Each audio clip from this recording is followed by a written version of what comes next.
So much grief can be avoided if we just listen to God and make correct and wise application of what has already been written down for us by the ancient prophets, those who were in close connection with God in their minds and their spirits, even in their bodies. They had a close, intimate fellowship with the ultimate supreme being, the God, the spirit of all flesh, all beasts, all insects, all life forms, inanimate and animate objects, the Creator. They had a very close relationship with God. And they wrote down stuff through the inspiration of His Spirit. They wrote down certain things that are divinely important.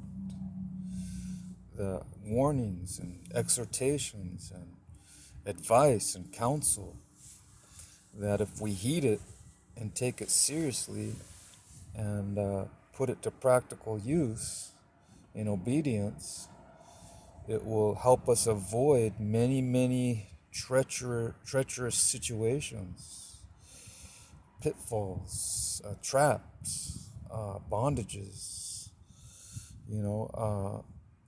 things that will hinder our progress, even on a secular level, even when it comes to human endeavors and goals.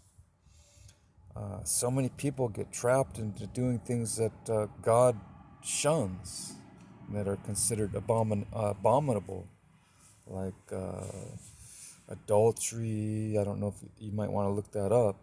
Adultery and profanity and fornication and all these things that many times comes back and haunts you and bites you later in life. It may not have immediate consequences, but down the road, give it a few years, or even 10 or 20 or 30 years, it can rear its ugly head like a viper and just sink its fangs in your flesh and inject its poison. And that's what sin is. That's what the devil does. He's described as being like a serpent and deadly. The devil, Lucifer, is deadly. Him and his demons entice people to do terrible things that are completely opposite of and contrary to the will of God. He does it because mankind is made in God's image.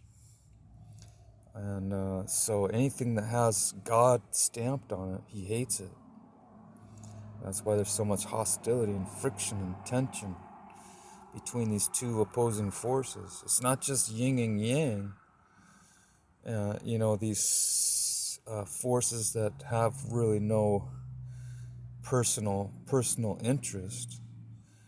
Just energy fields or forces, as much of the Asian community believes. But these are personal forces. They have a personal vendetta against humanity. Luciferian, the devil and his demons. And then there's angels that are for your good, for your best interest, and for God's interest. They're the good angels, like Michael the Archangel, Gabriel, and the other good angels, guardian angels. There's a hidden battle in the spiritual realm, and they battle with each other.